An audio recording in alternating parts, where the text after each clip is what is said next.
कहानियाँ ऐसी भी होती हैं जो हमारे मन को छू जाती हैं और जिसमें हमारे समाज की एक कुरूप छवि भी दिखाई देती है। ऐसी ही एक कहानी है सरदार जी की कन्याएं। मोहल्ले की सारी औरतें कन्या पूजन के लिए तैयार थीं। मिली नहीं कोई लड़की, हार उन्होंने अपनी मान ली।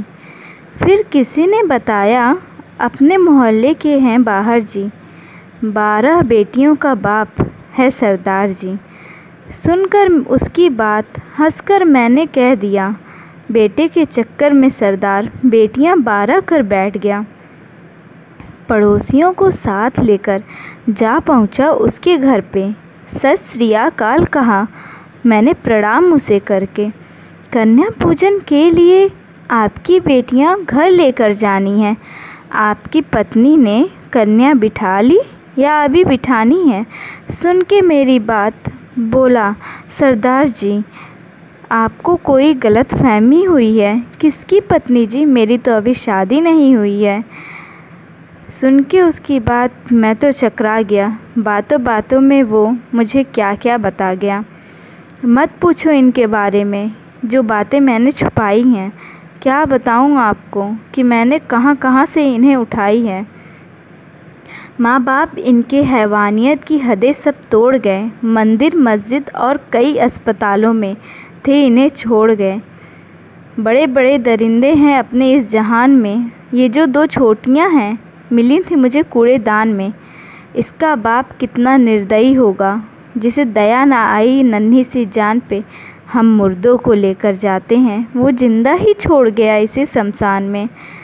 ये जो बड़ी प्यारी सी है, थोड़ा लंगड़ा के चल रही है। मैंने देखा कि तालाब के पास एक गाड़ी खड़ी थी। बैग फेंक कर भाग ली गाड़ी, जैसे उसे जल्दी बड़ी पड़ी थी। शायद उसके पीछे कोई बड़ी आफत पड़ी थी। बैग था आकर्षित, मैंने लालच में उठाया था। देखा जब खोल के, आंसू रोक नहीं पाया था। जबरन बैग में डालने के लिए उसने पैर इसके मोड़ दिए थे। शायद उसे पता नहीं चला कि उसने कब पैर इसके तोड़ दिए थे। 7 साल हो गए इस बात को, ये दिल पर लगा कर बैठी है। बस गुमसुम सी रहती है, दर्द सीने में छुपा कर बैठी है। सुनकर ये बात सरदार जी की सामने आया सबका पाप था। लड़की के सामने जो खड़ा था और कोई नहीं, वो उसका बाप था। देखा जब पड़ोसियों की तरफ उनके चेहरे के रंग बताते थे, वो भी किसी न किसी लड़की के मुझे माँ बाप नज़र आते थे। दिल पे पत्थर रख कर लड़कियों को घर लेकर आ गया। बारी बारी से सबको हमने पूजा के लिए बिठा दिया।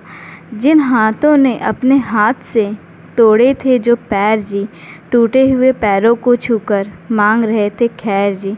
कुछ क्यों लोग खुद की बेटी मारकर दूसरों की पूजना चाहते हैं। कुछ लोग कन्या पूजन इसी तरीके से मनाते हैं। धन्यवाद।